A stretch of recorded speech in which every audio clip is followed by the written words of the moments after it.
तो युवाओं को दिक्कतें आ रही है, किस तरह की दिक्कत आ रही है? देखिए, सीईटी का जो विषय है आज पूरे हरियाणा में नौजवानों के लिए जी का जंजाल बन चुका है। 3,59,000 सीईटी पास अभ्यर्थियों को मुख्य परीक्षा में बैठने का मौका ना दिए जाने की वजह से आज नौजवानों में बहुत रोष है।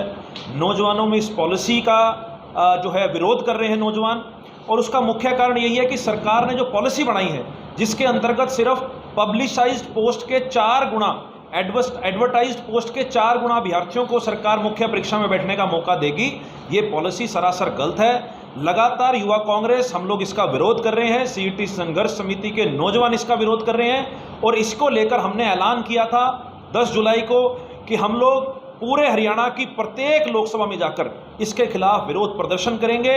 और उसी कड़ी में 19 जुलाई को हिसार के अंदर एक बहुत बड़ा रोष प्रदर्शन राज्यसभा सांसद दीपेंद्र सिंह हुड्डा जी की अगुवाई में हरियाणा युवा कांग्रेस करने जा रही है। मैं प्रदेश के नौजवानों को, हिसार लोकसभा के नौजवानों को यह आह्वान करता हूं कि आप सभी बढ़ चढ़कर अपनी इस लड़ाई में हिस्सा लें और इस सरकार को मजबूर करें कि वो सीईटी पॉलिसी में बदलाव करे और सभी अभ्यर्थियों को मुख्य परीक्षा में बैठने का मौका दें।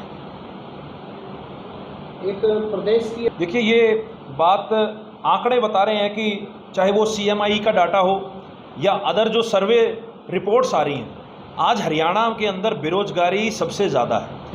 उसका एक अहम कारण ये भी है कि 2020 से सरकार ने जो ग्रुप सी और डी भर्ती के लिए सीईटी परीक्षा सरकार लेके आई थी, आज 3 साल निकल जाने के बावजूद उस सीईटी के माध्यम से एक भी भर्ती हरियाणा के अंदर नहीं हुई। ये बड़ी हैरानी की बात है कि आज हरियाणा के अंदर पंजाब जैसे हालात जैसे हम सुनते थे वो हालात आज हरियाणा में हो गए हैं। रोजगार के नाम पर नौजवानों को कोई उम्मीद की किरण यहाँ नहीं दिख रही, ना ही सरकारी ना ही गैर सरकारी। इसलिए नौजवानों का विदेशों में पलायन और नशे की ओर जो नौजवान अग्रसर हो रहा है उसका मुख्य कारण हरियाणा में बेरोजगारी है। अगर ऐसा होता तो सीएमआई के डाटा लगाओ या अदर सर्वे रिपोर्ट्स हैं, वो हरियाणा में क्यों बेरोजगारी नंबर 1 पर दिखाते? ये सिर्फ और सिर्फ मुद्दे से भटकाने की बात है। जब कांग्रेस की सरकार थी तो आप देखिए हरियाणा के अंदर जो रोजगार के थे वो भी सभी नौजवानों को रोजगार भी मिले थे। प्रति व्यक्ति आय देखिए, प्रति व्यक्ति निवेश देखिए। लेकिन आज के समय जिस प्रकार से बेरोजगारी बढ़ रही है यह किसी से छुपी नहीं है। आज हरियाणा के अंदर ना ही सरकारी रोजगार है और ना ही गैर सरकारी रोजगार के नाम पर कोई बड़ी कंपनियां हरियाणा में आ रही। इसलिए हरियाणा का नौजवान आज सड़कों पर है, इस सरकार से हताश है। और आने वाले समय में अगर सरकार ने इसके अंदर कोई बदलाव नहीं किया तो आने वाले समय में 2024 में सरकार को जवाब देना पड़ेगा। सरकार से ये नौजवान जवाब दें। देखिए, बिल्कुल जो रुकी हुई भर्तियां हैं, आज हरियाणा की लगभग भर्तियां या तो कोर्ट के अंदर हैं या परीक्षा के अंदर पेपर लीक हो जाता है जिसकी वजह से परीक्षाएं डिले होती हैं। नौजवानों को 3-3, 4-4, 5-5 साल से एक ही परीक्षा की तैयारी करनी पड़ रही है। कहीं ना कहीं इन चीज़ों की वजह से आज हरियाणा का नौजवान मानसिक दबाव में है, सामाजिक दबाव में है। 100 प्रकार की जिम्मेवारियां नौजवानों के ऊपर हैं, लेकिन उनका भविष्य किसी भी प्रकार से आज हरियाणा सरकार की तरफ से सिक्योर या सुरक्षित नहीं किया जा रहा। कांग्रेस की सरकार बनेगी तो जरूर जो रुके हुए सरकारी रोजगार हैं, जो भर्तियां पेंडिंग हैं, जिनके अंदर पोस्ट वैकेंट पड़ी है, उनको आते ही सबसे पहले उनको भरा जाएगा। रेगुलर भर्ती करी जाएगी। ये नहीं कि चुनावी साल के अंदर लास्ट ईयर में भर्ती करी जाएगी, जिस प्रकार से खट्टर साहब अब ये दावा कर रहे हैं कि वो लोग इतनी 1000 भर्तियां करेंगी। 3-4 साल पहले सरकार ने ऐसी कोई भर्तियां नहीं करी। रेगुलर भर्ती करी जाएगी।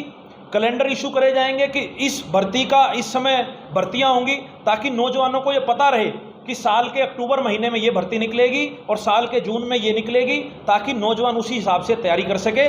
आज के समय जो कैलेंडर जो इशू सरकार की तरफ से नहीं हो रखा, वो एक मुख्य कारण है कि आज हरियाणा का नौजवान डायरेक्शन लेस है, उसको पता ही नहीं कि वो किस परीक्षा की कब तैयारी करे। देखिए, बिल्कुल शिक्षा का जो है व्यापारीकरण जो सरकार करने पर उतारू है।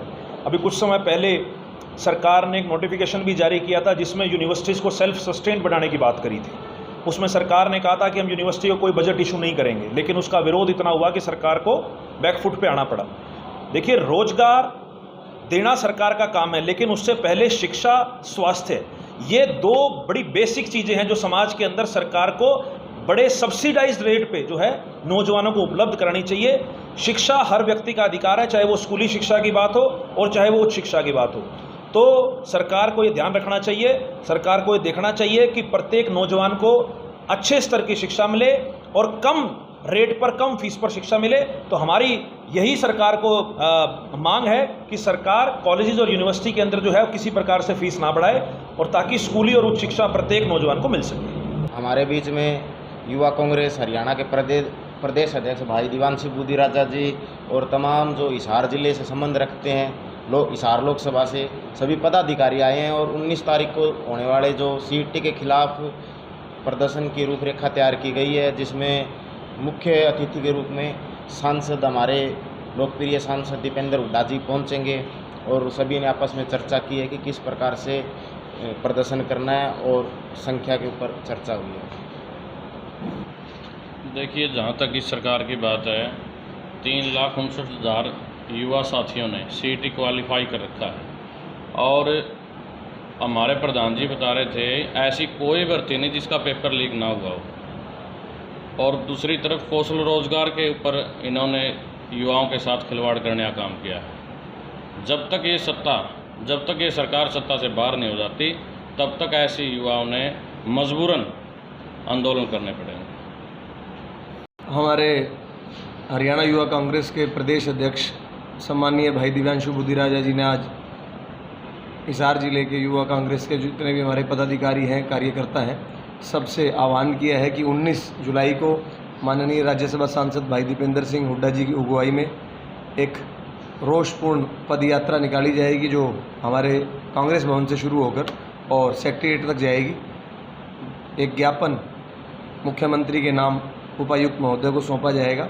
जैसा कि मेरे से पूर्व के वक्ताओं ने विस्तार से सीईटी के बारे में बताया, हमारे जो माननीय अध्यक्ष हैं दिव्यांशु बुद्धि राजा जी, उन्होंने भी विस्तार से खोल के सारा बताया। ये बात किसी से छुपी हुई नहीं है। समाज का आज हर वर्ग, चाहे वो शिक्षक हैं, चाहे सरपंच हैं, चाहे क्लर्क हैं, चाहे किसान हैं, चाहे जवान हैं, और अब युवाओं के साथ तो ये सरकार पिछले 10 सालों से, जब से प्रदेश के अंदर भाजपा की सरकार है, युवाओं के साथ तो खिलवाड़ हो ही रहा है, उनके हितों का तो शोषण कर ही रही है, किससे छुपी नहीं हुई है। चाहे बेरोजगारी की बात कर लो, और जो ये मुद्दा हमारे जो भाई दिव्यांशु बुद्धि राजा जी ने उठाया है सीईटी का, ये बड़ा एक टेक्निकल मुद्दा है जिन्होंने विस्तार से बताया। कुछ मामले ऐसे होते हैं जो आम जनता को दिख रहे होते हैं कि ये युवाओं के साथ खिलवाड़ है, लेकिन ये मतलब टेक्निकल छुपा हुआ सा मुद्दा है जिससे सरकार पीछे की तरफ से जाकर और बड़ा डेंट मार रही है युवाओं को।